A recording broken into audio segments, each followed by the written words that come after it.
ഓം ശാന്തി. വിശ്വാസത്തിൻ്റെ ശക്തി, the power of faith or belief. ഇതാണ് ഇന്നത്തെ നമ്മുടെ വിഷയം. വിശ്വാസം എന്നാൽ എന്ത്? ആദ്യം അത് മനസ്സിലാക്കാം. നമുക്ക് ബാഹ്യമായ തെളിവോടുകൂടി, കൃത്യമായ ഫോർമുലയോടുകൂടി മനസ്സിലാക്കാനോ അറിയാനോ കഴിയാത്ത ചില കാര്യങ്ങളെ അറിയാൻ വേണ്ടി നമ്മൾ നമ്മുടെ ചിന്താശക്തി, ഭാവനാശക്തി, യുക്തി ഇതിനെയൊക്കെ ഉപയോഗിച്ച് എടുക്കുന്ന ഒരു തീരുമാനത്തെയാണ് വിശ്വാസം എന്ന് പറയുന്നത്. വിശ്വാസത്തെ ഇവിടെ 4 തരത്തിൽ ഞാൻ മനസ്സിലാക്കി തരാൻ ശ്രമിക്കുകയാണ്. ഒന്ന്, അന്ധവിശ്വാസം. രണ്ടാമത്തത്, അബോധ തലത്തിൽ പ്രവർത്തിക്കുന്ന വിശ്വാസം. മറ്റൊന്ന്, ബോധത്തോടെയുള്ള വിശ്വാസം. മറ്റൊന്ന്, ദൃഢവിശ്വാസം. ആദ്യം നമുക്ക് അന്ധവിശ്വാസം എന്താണെന്ന് നോക്കാം. ഒരു കാര്യത്തിന് വ്യക്തമായ ഒരു കാരണം നിലനിൽക്കെ തന്നെ അതിനെ അറിയാൻ നമ്മൾ ശ്രമിക്കാതെ മറ്റൊരു കാരണം അതിനുണ്ട് എന്ന് നമ്മൾ മനഃപൂർവ്വം വിശ്വസിക്കാൻ ഇഷ്ടപ്പെടുന്നു. അതിനെയാണ് നമ്മൾ അന്ധവിശ്വാസം എന്ന് പറയുന്നത്. ഉദാഹരണത്തിന് ഇപ്പോൾ നോക്കൂ, ഒരു കുടുംബത്തിൽ വഴക്ക് നടക്കുകയാണ്. കുടുംബത്തിൽ വഴക്ക് നടക്കാൻ കാരണം ജീവിക്കാനുള്ള കല അറിയാത്തതുകൊണ്ടാണ്. അഡ്ജസ്റ്റ്മെൻ്റ് അറിയില്ല, പരസ്പരം സ്നേഹിക്കാൻ അറിയില്ല, പരസ്പരം വിശ്വസിക്കാൻ അറിയില്ല, പരസ്പരം താഴ്ന്നു കൊടുക്കാൻ അറിയില്ല, കലകൾ അറിയില്ല ജീവിതത്തിൻ്റെ. അതാണ് കാരണം. അത് വ്യക്തമായിട്ട് എല്ലാവർക്കും ദൃശ്യമാണ്, ചുറ്റുമുള്ള എല്ലാവർക്കും അറിയുന്നു, നാട്ടുകാരൊക്കെ അത് മനസ്സിലാക്കുന്നു. ഇവരുടെ കുടുംബത്തിൽ പ്രശ്നം ഉണ്ടാവാൻ കാരണം ഇവർ തന്നെയാണ് എന്ന്. എന്നാൽ പ്രശ്നം ഉണ്ടായിക്കൊണ്ടിരിക്കുന്ന കുടുംബത്തിലെ ആളുകൾ വിചാരിക്കുന്നു ഇത് രാഹുദോഷം കൊണ്ടാണ്, ശനിദോഷം കൊണ്ടാണെന്നൊക്കെ.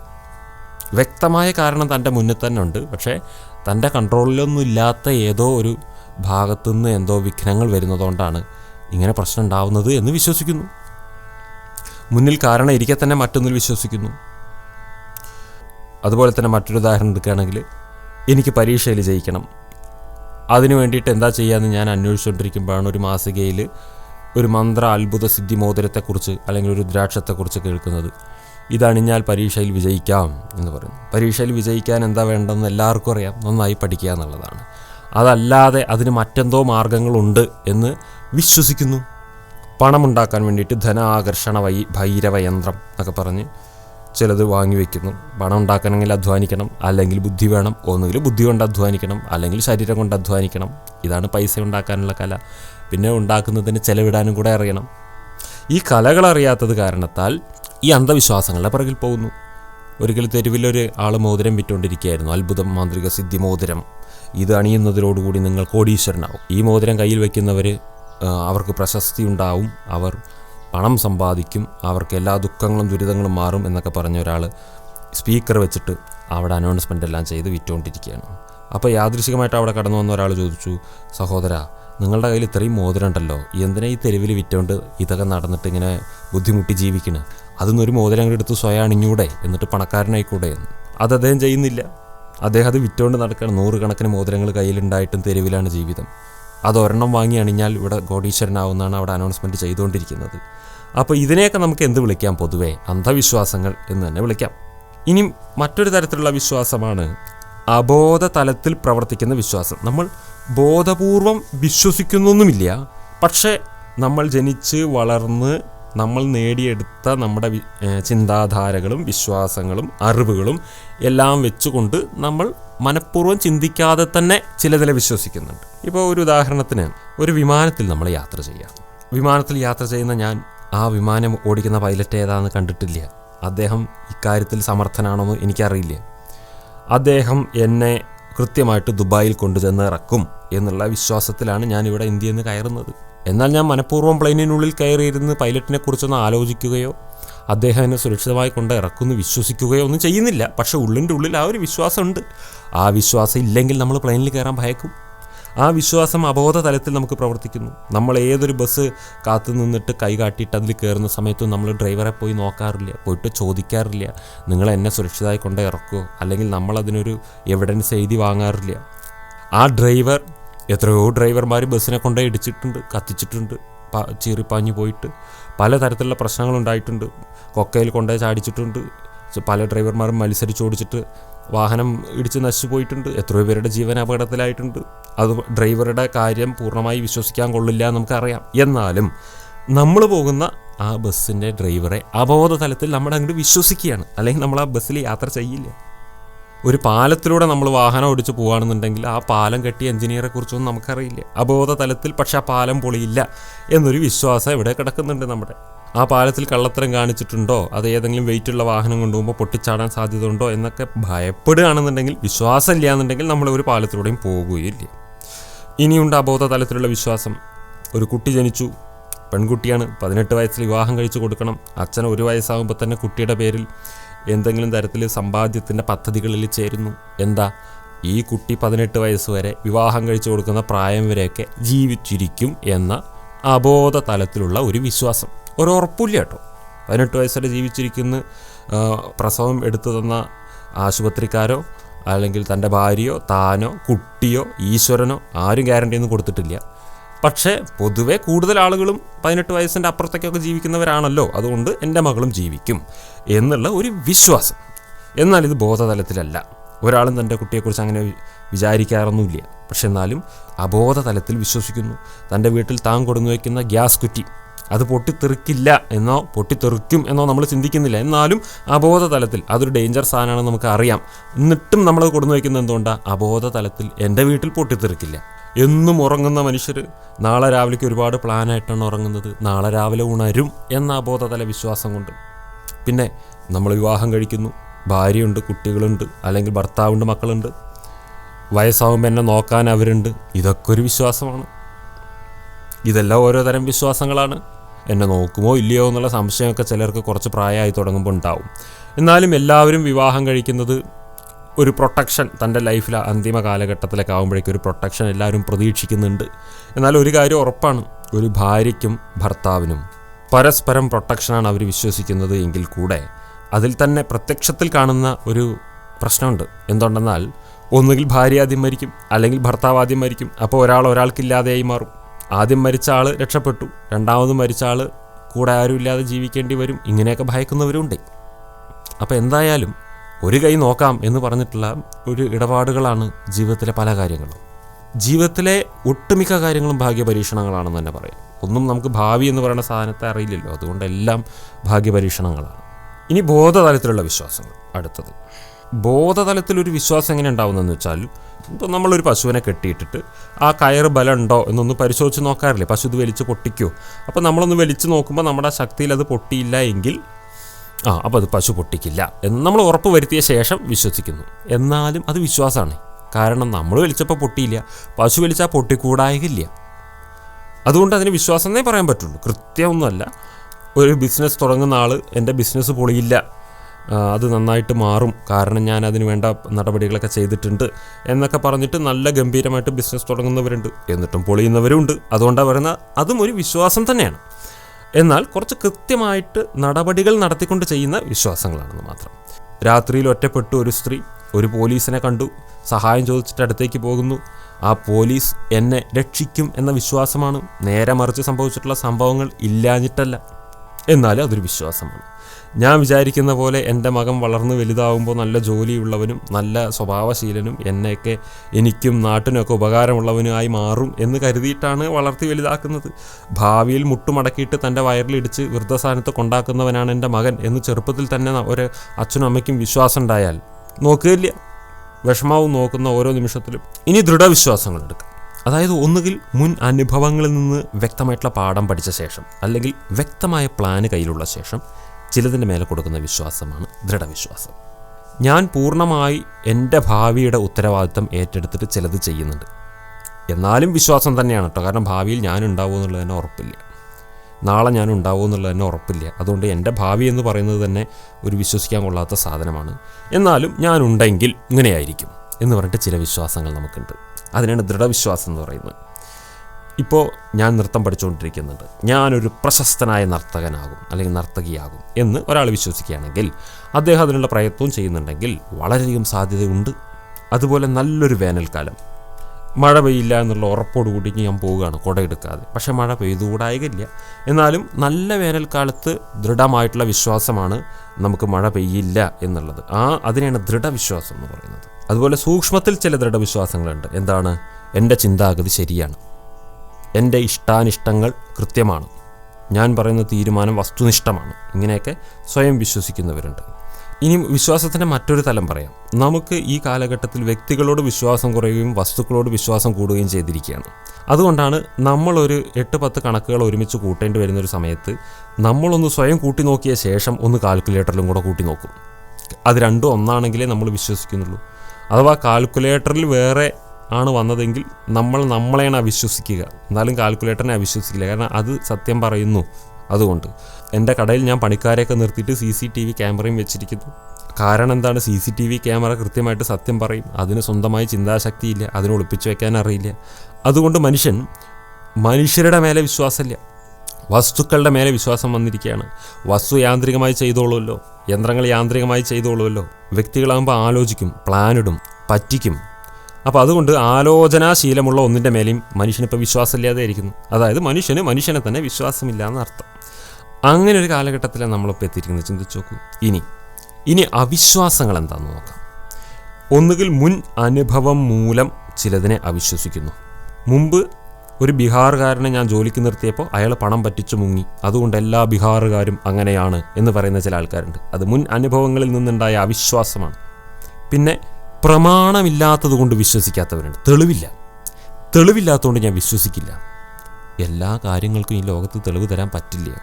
തെളിവില്ലാതെയും ചിലതിനെ നമുക്ക് വിശ്വസിക്കേണ്ടി വരും.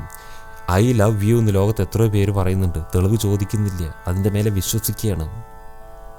തെളിവില്ലെങ്കിൽ ഞാൻ വിശ്വസിക്കില്ല എന്ന് പറയുകയാണെന്നുണ്ടെങ്കിൽ ഒരുപാട് കാര്യങ്ങളിൽ ലോകത്ത് വിശ്വസിക്കാൻ പറ്റില്ല.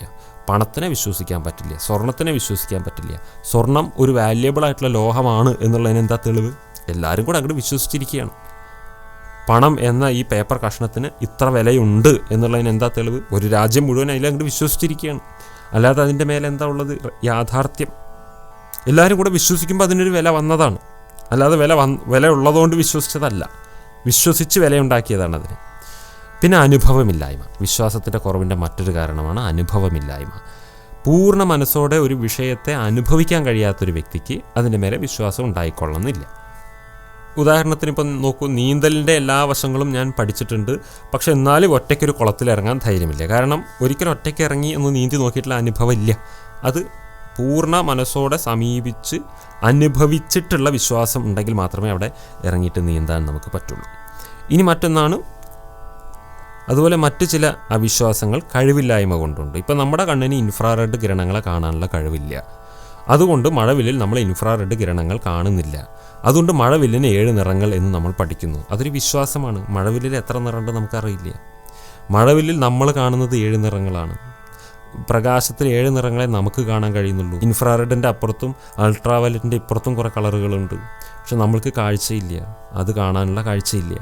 അതുകൊണ്ട് നമ്മൾ ഈ 7 നിറങ്ങളിൽ വിശ്വസിച്ച് ജീവിക്കുന്നു. നമ്മുടെ ജീവിതത്തിലെ എല്ലാ കാര്യങ്ങളും 7 നിറങ്ങളിൽ ഒതുക്കിയിരിക്കുന്നു. നമ്മൾ 7 നിറങ്ങളും അവയുടെ കോമ്പിനേഷനും. എന്നാൽ അതിൻ്റെ അപ്പുറത്തും ഇപ്പുറത്തുള്ള നമുക്ക് കാണാൻ കഴിയുന്നില്ല. ഇനി നമുക്ക് സ്പിരിച്വാലിറ്റിയിലേക്ക് വരാം. ചിന്താതലത്തിലും മാനസിക തലത്തിലും ആത്മീയ തലത്തിലും മാത്രം മനസ്സിലാക്കാൻ കഴിയുന്ന ചില കാര്യങ്ങളുണ്ട്. അതിന് ഫിസിക്കൽ തലത്തിൽ മെഷർമെൻറ്റ് ഇല്ല. അത്തരത്തിലുള്ള ചില കാര്യങ്ങൾ ജീവിതത്തിലുണ്ട്. ഇപ്പോൾ ഈശ്വരവിശ്വാസം, ആത്മവിശ്വാസം, എല്ലാം ശരിയാകും എന്നുള്ള വിശ്വാസം, ഇങ്ങനെ പല വിശ്വാസങ്ങൾ. ഇതിന് ഒരു വസ്തുനിഷ്ഠമായിട്ടുള്ള തെളിവുണ്ടാവില്ല. കാരണം കൃത്യമായിട്ടുള്ള ആവർത്തന സ്വഭാവം ഈ തലങ്ങളിൽ ഉണ്ടാവില്ല. ഇന്ന് ഞാൻ ധ്യാനം ചെയ്തപ്പോൾ എനിക്ക് ഇങ്ങനെയുള്ള അനുഭവം ഉണ്ടായി, നാളെ ഞാൻ ധ്യാനം ചെയ്താൽ ഇങ്ങനെയുള്ള അനുഭവം ഉണ്ടാകും എന്ന് പറയാൻ പറ്റില്ല. ഇന്ന് രാത്രി കിടന്നപ്പോൾ ഉറങ്ങിയ ഞാൻ നാളെ രാത്രിയും കിടന്നാൽ ഉറങ്ങുന്നുണ്ടാവും. പക്ഷേ ഇന്ന് രാത്രി കിടന്നുറങ്ങിയപ്പോൾ കണ്ട സ്വപ്നം അല്ല നാളെ രാത്രി കാണുക. ഇന്ന് രാത്രി കിടന്നുറങ്ങിയപ്പോൾ സ്വപ്നം കണ്ടു, നാളെ കാണണമെന്നേ ഇല്ല. അപ്പോൾ കിടന്നുറങ്ങുക എന്നുള്ളത് ഫിസിക്കലായിട്ടുള്ളൊരു പ്രവൃത്തിയും സ്വപ്നം എന്നുള്ളത് മെറ്റാഫിസിക്കലായിട്ടുള്ളൊരു ഏരിയയുമാണ്. അപ്പോൾ കിടന്നുറങ്ങുന്നത് നമുക്ക് തീരുമാനിക്കാം, ഞാൻ ഇത്ര മണിക്ക് കിടക്കും, ഇത്ര മണിക്ക് എണീക്കും എന്നുള്ളത് വേണമെങ്കിൽ. എന്നാൽ സ്വപ്നം ഏത് കാണണമെന്ന് നമുക്ക് തീരുമാനിക്കാൻ പറ്റില്ല.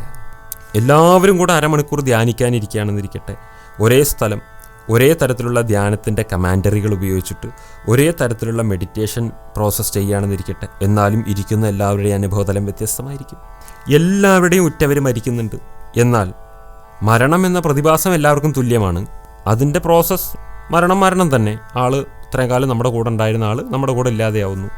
എന്നാൽ അതിൻ്റെ ഇഫക്റ്റോ ഓരോരുത്തർക്ക് അതിലൂടെ ഉണ്ടാകുന്ന ഫീൽ വ്യത്യസ്തമാണ്. ആ ഫീലിന് മെഷർമെൻ്റ് ഉണ്ടോ? ആ ഫീൽ എന്തുകൊണ്ട് അങ്ങനെയായി? വ്യാഖ്യാനങ്ങളുണ്ടോ? എത്ര ഇഷ്ടമുണ്ട്, എത്ര ഇഷ്ടം ഉണ്ടായിരുന്നില്ല, അയാളെ കൊണ്ട് എത്ര ശല്യം ഉണ്ടായിരുന്നു, അയാളെ കൊണ്ട് എത്ര ഉപകാരം ഉണ്ടായിരുന്നു, ഇതൊക്കെ വെച്ചിട്ടാണ് നമ്മൾ ആ വേർപാടിൻ്റെ വേദനയെ വിശ്വസിക്കുന്നത്. അതുപോലെ സ്നേഹം നോക്കൂ, കാലദേശ സാഹചര്യങ്ങൾക്കനുസരിച്ച് സ്നേഹത്തിൻ്റെ ഡെഫിനിഷൻ ആളുകൾ മാറ്റുന്നു. എന്നാൽ സ്നേഹമുണ്ട് എന്നറിയാം, കൃത്യമായിട്ടുള്ള സമവാക്യമില്ല എന്താ സ്നേഹം എന്നുള്ളതിന്. ചിലർ പറയുന്നു എന്നെ സ്നേഹിക്കുന്നവരെ ഞാൻ സ്നേഹിക്കുന്നു, അല്ലെങ്കിൽ ഞാൻ സ്നേഹിക്കുന്നവരെ എന്നെ സ്നേഹിക്കണം, ഇങ്ങനെയൊക്കെ. എന്നാൽ സച്ചിൻ ടെണ്ടുൽക്കർ എത്രയോ പേര് സ്നേഹിക്കുന്നു. തിരിച്ച് സച്ചിൻ ടെണ്ടുൽക്കർ ഇങ്ങോട്ട് സ്നേഹിച്ചിട്ടല്ല, സ്നേഹിക്കും എന്ന് പ്രതീക്ഷിച്ചിട്ടല്ല. വൺ വേ ആണ് സ്നേഹം. അപ്പോൾ സ്നേഹം പല സിറ്റുവേഷനുകളിലും മാറിക്കാണുന്നൊരു പ്രതിഭാസമാണ്. ഇനി ഇതെല്ലാം അവിടെ നിൽക്കട്ടെ, ഈശ്വര വിശ്വാസത്തിലേക്ക് വരും. ഈശ്വരനുണ്ടോ? ഒരുപാട് പേര് ചോദിക്കുന്നൊരു ചോദ്യമാണ്. ഈശ്വരനുണ്ടോ? ഉണ്ടെങ്കിൽ എന്താണ് തെളിവ്? ഉണ്ട് എന്നതിനും തെളിവില്ല, ഇല്ല എന്നതിനും തെളിവില്ല. തെളിവില്ലാതിരിക്കാനുള്ള കാരണം എന്താണെന്ന് വെച്ചാൽ എല്ലാ തെളിവുകളും ഒരു ഫിസിക്കൽ ലെവലിൽ മാത്രമേ നമുക്ക് അവതരിപ്പിക്കാൻ പറ്റൂ. ഈശ്വരൻ ഉണ്ട് എന്ന് പറയുന്ന എല്ലാവരും ഒരു മെറ്റാഫിസിക്കൽ ലെവലിലുള്ള എന്തോ ആയിട്ടാണ് എല്ലാവരും കാണുന്നത്. അതുകൊണ്ട് ആ തലത്തിലെത്തിക്കഴിഞ്ഞാൽ ഉണ്ട് ഇല്ല എന്നുള്ള ലെവലുകൾ പിന്നെ ഇല്ല. ഇപ്പോൾ ഭൂമിയിൽ നിന്നിട്ട് രാവും പകലും എന്ന സാധനങ്ങളുണ്ടോ എന്ന് ചോദിച്ചാൽ ഉണ്ട് എന്ന് തന്നെയായിരിക്കും ഉത്തരം. നമ്മൾ ഭൂമിയിൽ നിന്ന് ഒരുപാട് അങ്ങോട്ട് മാറി നിന്ന് സൗരയൂഥത്തിൻ്റെ പുറത്ത് നിന്ന് സൗരയൂഥത്തിലേക്ക് നോക്കിയിട്ട് രാവും പകലും ഉണ്ടോ എന്ന് ചോദിച്ചാൽ രാവ് പകൽ ഈ കൺസെപ്റ്റുകൾക്കേ പ്രസക്തിയില്ല. അപ്പോൾ പിന്നെ രാവുണ്ടോ പകലുണ്ടോ എന്ന ചോദ്യമില്ലല്ലോ. അപ്പോൾ ഒരു തലത്തിൻ്റെ അപ്പുറത്തേക്ക് കിടന്നാൽ പിന്നെ ഉണ്ടോ ഇല്ലയോ ഉള്ള ചോദ്യമില്ല. ഈ ഇല്ല എന്നോ ഉണ്ട് എന്നോ അല്ലാത്തൊരു തലമുണ്ട്. ഇതിൻ്റെ രണ്ടിൻ്റെ അപ്പുറത്താണ് ആ തലം കിടക്കുന്നത്. ഇത് എക്സ്പ്ലെയിൻ ചെയ്യാൻ ഇത്തിരി ബുദ്ധിമുട്ടുള്ള ഏരിയയാണ്. ഇതുപോലെയാണ് ഈശ്വരൻ്റെ കാര്യം. എന്നാൽ കുറച്ചുകൂടെ യുക്തിപരമായിട്ട് നമുക്ക് ഈശ്വര വിശ്വാസത്തിൻ്റെ ഒരു പ്രസക്തിയെക്കുറിച്ചിട്ട് നമുക്ക് ചിന്തിക്കാം. ഒരുപാട് തരത്തിൽ ഈ ലോകത്ത് ഈശ്വര വിശ്വാസങ്ങളുണ്ട്. പലരും ഈശ്വരന് ചില രൂപങ്ങൾ കൽപ്പിച്ചിരിക്കുന്നു, ചിലർ രൂപങ്ങൾ കൽപ്പിച്ചിട്ടില്ല. ചിലർ വെളിച്ചമായി കാണുന്നു, ചിലർ അതൊരു അദൃശ്യ ശക്തിയായി കാണുന്നു, ചിലർ ലോകം മുഴുവൻ നിറഞ്ഞു നിൽക്കുന്നവനായി പറയുന്നു, ചിലർ പറയുന്നു അത് ഈശ്വരൻ എവിടെ ഇരുന്നുകൊണ്ട് സൃഷ്ടിയെ ഭരിച്ചുകൊണ്ടിരിക്കുന്നു, ചിലർ ഞാൻ തന്നെ ഈശ്വരൻ എന്ന് പറയുന്നു. പലതരത്തിലുള്ള രൂപഭാവങ്ങളിൽ ഈശ്വരനെ അവതരിപ്പിക്കുന്നു. എന്നാൽ ഈശ്വരൻ എന്ന് പറയുന്ന ആ ശക്തിയുടെ പേഴ്സണാലിറ്റി, ഈശ്വരൻ ഒരു പേഴ്സൺ അല്ല, അതുകൊണ്ട് നമുക്ക് പേഴ്സണാലിറ്റി പറയാൻ പറ്റില്ല. എന്നാലും ഇപ്പം മനസ്സിലാക്കാൻ വേണ്ടി പറയുകയാണ്, ഈശ്വരൻ്റെ ഒരു പേഴ്സണാലിറ്റി നമ്മൾ ഏത് ആശയങ്ങൾ എടുത്ത് പരിശോധിച്ചാലും ഈശ്വരൻ്റെ പേഴ്സണാലിറ്റി എന്ന് പറഞ്ഞാൽ പോസിറ്റീവ് പേഴ്സണാലിറ്റി ആയിരിക്കും. കരുണാവാരിധി, ദയാസിന്ധു, സർവർക്കും സദ്ഗതി നൽകുന്നവൻ, സർവരെയും രക്ഷിക്കുന്നവൻ, അങ്ങനെയൊക്കെയുള്ള ഒരുപാട് നല്ല കാര്യങ്ങളാണ് ഈശ്വരനെ കുറിച്ച് പറയുന്നത്. അപ്പോൾ ഈശ്വരൻ്റെ മേലെ വിശ്വസിക്കുന്ന ഒരു വ്യക്തിക്ക് എന്താണ് ഗുണം എന്ന് വെച്ചാൽ, ഈശ്വരനെ ആരാധിക്കുന്ന ഒരു വ്യക്തി ഈശ്വരനോടൊപ്പം ജീവിക്കുന്ന ഒരു അനുഭവ തലത്തെ ഉണ്ടാക്കിയെടുക്കാൻ ശ്രമിക്കുകയാണ്. അപ്പോൾ വളരെ നല്ല ഒരു മനുഷ്യൻ്റെ കൂടെ ഞാൻ ഒരു ദിവസം ജീവിക്കേണ്ടി വരുമ്പോൾ ഞാൻ അതിനനുസരിച്ച് ഇത്തിരി മാറേണ്ടി വരും. രാവിലെ നേരത്തെ എണീക്കുകയും എക്സർസൈസ് ചെയ്യുകയൊക്കെ ചെയ്യുന്ന ഒരാളുടെ കൂടെ ഞാനൊരു ദിവസം ജീവിക്കേണ്ടി വന്നാൽ ഒരുപക്ഷെ ഞാനും നേരത്തെ എഴുന്നേൽക്കാനുള്ളൊരു ടെൻഡൻസി കാണിക്കുക, അല്ലെങ്കിൽ ഒരു മാനക്കേടല്ലേ. ചിന്തിച്ചു നോക്കുക, ദിവസവും 2 നേരം കുളിക്കുന്ന ഒരാളുടെ ഒപ്പമാണ് ഞാൻ കിടന്നുറങ്ങേണ്ടതെങ്കിൽ ഞാനും 2 നേരം കുളിക്കും. ഒരുപക്ഷെ 1 നേരം കുളിക്കുന്ന ശീലം ഉണ്ടെങ്കിൽ പോലും ഞാൻ ഇയാൾ കാരണത്താൽ 2 നേരം കുളിക്കുന്നവനായി മാറും. ഒരുപാട് സംസാരിക്കുന്ന സ്വഭാവമുള്ളവനാണ് ഞാൻ, എന്നാൽ കുറച്ച് സൈലൻ്റ് ആയിരിക്കാൻ ശീലമുള്ള ഒരാളുടെ കൂടെ ഞാൻ ഒരു ദിവസം ചിലവിടേണ്ടി വന്നാൽ ഞാനും അല്പമൊക്കെ സൈലൻ്റ് ആവാൻ ശ്രമിക്കും. ഇതിനെ സംഗ് കാ രംഗ് എന്ന് ഹിന്ദിയിൽ പറയും, അതായത് കൂട്ടുകെട്ടിലൂടെ പകരുന്ന നിറം. അപ്പോൾ നമ്മൾ ആരുടെ കൂടെ കൂട്ടുകൂടുകയാണെങ്കിലും അവരുടെ ഒരു നിറം നമ്മളിലേക്ക് പകരുന്നുള്ളതാണ്. അപ്പോൾ ഈശ്വരൻ്റെ കൂടെ കൂട്ടുകൂടാൻ ശ്രമിക്കുക എന്നുള്ളതാണല്ലോ ഈശ്വര വിശ്വാസം. ഈശ്വരൻ്റെ കൂടെ കൂട്ടുകൂടുന്നത് കൊണ്ട് എന്താ നമുക്ക് ഗുണം? ഈശ്വരൻ എന്നാൽ എല്ലാ ഗുണങ്ങളുടെയും മൂല്യങ്ങളുടെയും എല്ലാ തരത്തിലുള്ള നന്മകളുടെയും ഒരു സ്രോതസ്സാണ് എന്നാണ് ഈശ്വരനെ വിശ്വസിക്കുന്ന എല്ലാവരും വിശ്വസിക്കുന്നത്. എന്നിട്ട് അങ്ങനെയുള്ള ഈശ്വരനുമായിട്ട് കൂട്ടുകൂടാൻ ശ്രമിക്കുമ്പോൾ നമ്മളിൽ എന്താ ഉണ്ടാവുക? മാറ്റം. നമ്മളിൽ നന്മയുണ്ടാവും, നമ്മളിൽ ഗുണങ്ങളുണ്ടാവും, നമ്മളിൽ ശാന്തി ഉണ്ടാവും, നമ്മളിൽ കാരുണ്യമുണ്ടാവും. ജീവിതത്തിൻ്റെ അൾട്ടിമേറ്റ് എയിം നമ്മൾ അങ്ങനെയുള്ള ഒരാളായി മാറുക എന്നുള്ളത് തന്നെയാണ്. അപ്പോൾ ഈശ്വരനെ വിശ്വസിച്ചിട്ടും ഈശ്വരാരാധനകൾ ചെയ്തിട്ടും അങ്ങനെയൊന്നും ആവാത്തവരെ സംബന്ധിച്ച് നമുക്ക് അഭിപ്രായമൊന്നുമില്ല കേട്ടോ. അവർ ഈശ്വര വിശ്വസിച്ചാലും ഇല്ലെങ്കിലും കാര്യം കണക്കാണ്. എന്നാൽ വ്യക്തമായ ദിശാബോധത്തോടുകൂടി ഈശ്വരനെ വിശ്വസിച്ചുകൊണ്ട് സ്പിരിച്വൽ പാത്തിലൂടെ മുന്നോട്ട് പോകുന്നവരെ കുറിച്ചിട്ടാണ് ഈ പറയുന്നത്. അവരെ സംബന്ധിച്ചിടത്തോളം ഈശ്വരൻ എന്ന് പറയുന്നത് തൻ്റെ പൂർണ്ണ പെർഫെക്ഷനിലേക്ക് തന്നെ എത്തിക്കാനുള്ള ഒരു മിറർ ആയിട്ട് തൻ്റെ മുന്നിൽ നിൽക്കുന്ന ഒരു ശക്തിയാണ്. എന്നെ കൃത്യമായി എനിക്ക് കാണിച്ചു തരുന്ന ആൾ, എൻ്റെ കുറവുകൾ എനിക്ക് വ്യക്തമാക്കി തരികയും എൻ്റെ നന്മകളെ എനിക്ക് ചൂണ്ടിക്കാണിച്ചു തരികയും എന്നെ കൂടുതൽ കൂടുതൽ നന്നാക്കാൻ വേണ്ടിയിട്ട് എന്നോടൊപ്പം സദാ എനിക്ക് അഭ്യുദയകാംക്ഷിയായി പ്രവർത്തിച്ചുകൊണ്ടിരിക്കുകയും ചെയ്യുന്ന ഒരു ശക്തി. അത്തരത്തിൽ നോക്കുകയാണെങ്കിൽ ഈ ആധുനിക കാലഘട്ടത്തിൽ ഈശ്വരവിശ്വാസത്തിന് എത്ര പ്രസക്തിയാണ് ചിന്തിച്ചു നോക്കും. കാരണം മൂല്യങ്ങൾ താഴേക്ക് പോവാണ്. ജീവിതം വിറ്റിട്ട് വികസനം വാങ്ങിയ കാലഘട്ടമാണിത്. പൈസയ്ക്ക് വേണ്ടി സ്നേഹിക്കുകയും സ്നേഹത്തിന് വേണ്ടി പൈസ ചിലവാക്കുകയും ചെയ്യുന്ന നാടാണ്. എല്ലാ മാനുഷിക മൂല്യങ്ങളിലും കളങ്കം വന്നുപെട്ടിട്ടുള്ളൊരു കാലഘട്ടത്തിലാണ് നമ്മൾ ജീവിക്കുന്നത്. അപ്പോൾ ഈ കാലഘട്ടത്തിൽ ഒരു ഈശ്വരവിശ്വാസി എങ്ങനെയായിരിക്കണം? ഇനി ഈശ്വരവിശ്വാസിയല്ലാത്ത ആൾ ഈശ്വരവിശ്വാസിയാവുന്നത് കൊണ്ട് എന്താ ഒരു തെറ്റ്? ഇത്തരത്തിൽ ഒരു നന്മ നിറഞ്ഞ വാല്യുബിളായിട്ടുള്ള കൂടുതൽ എലവേറ്റഡ് ആയിട്ടുള്ള ഒരു സമൂഹത്തെ ഉണ്ടാക്കാൻ വേണ്ടിയിട്ട് ഈശ്വരവിശ്വാസവും ഉപകരിക്കും. ഇപ്പോൾ പരിണാമവാദികൾ പറയുന്നു മനുഷ്യൻ കുരങ്ങനിൽ നിന്ന് പരിണാമം സംഭവിച്ച് മനുഷ്യനായി എന്നുള്ളത്. ആയിക്കോട്ടെ, കുരങ്ങിൽ നിന്നും പരിണാമം സംഭവിച്ച് മനുഷ്യനായതായിക്കോട്ടെ. എന്നാൽ ഒരു ചോദ്യം വരുന്നത്, ഇനി മനുഷ്യനിൽ നിന്ന് പരിണാമം സംഭവിച്ചിട്ട് എന്താകാനാണ് പോകുന്നത്? Survival of the fittest theory പ്രകാരം ഈ ലോകത്തിൽ വലിയൊരു മാറ്റം ഇനിയും ഉണ്ടാകും. അപ്പോൾ ഇവിടെ ഫിറ്റസ്റ്റ് ആയിട്ടുള്ളവർ മാത്രം സർവൈവ് ചെയ്യും. അതായത് അതിനെ അതിജീവിക്കാൻ ശേഷിയുള്ളവർ സർവൈവ് ചെയ്യും. അവരെ ഉപയോഗിച്ചുകൊണ്ട് പുതിയൊരു കൾച്ചർ വീണ്ടും ഈ ഭൂമുഖത്ത് വരും. അത് മനുഷ്യനേക്കാൾ ഹയസ്റ്റ് സിവിലൈസേഷനുള്ള ഒരു ജനവിഭാഗമായിരിക്കും. അതിനെ ദേവസമൂഹം എന്ന് പറയും. അങ്ങനെയുള്ള ഒരു യുഗത്തിൻ്റെ തന്നെ ഇവിടെ ആവിർഭാവം വരാൻ പോകുന്നു എന്ന് വിശ്വസിക്കുന്ന, അതിനുവേണ്ടി ആത്മാർത്ഥമായി അധ്വാനിക്കുന്ന എത്രയോ പേരുണ്ട്. ഇതിൽ നിന്നെല്ലാം നമ്മൾ മനസ്സിലാക്കേണ്ടത് എന്താണ്? അൾട്ടിമേറ്റ് ആയിട്ടുള്ള വിശ്വാസങ്ങൾ രണ്ടെണ്ണമാണ്. ഒന്ന് ആത്മവിശ്വാസം, തനിക്ക് തൻ്റെ മേൽ തന്നെയുള്ള വിശ്വാസം. മറ്റൊന്ന് ഈശ്വരവിശ്വാസം. ഓം ശാന്തി.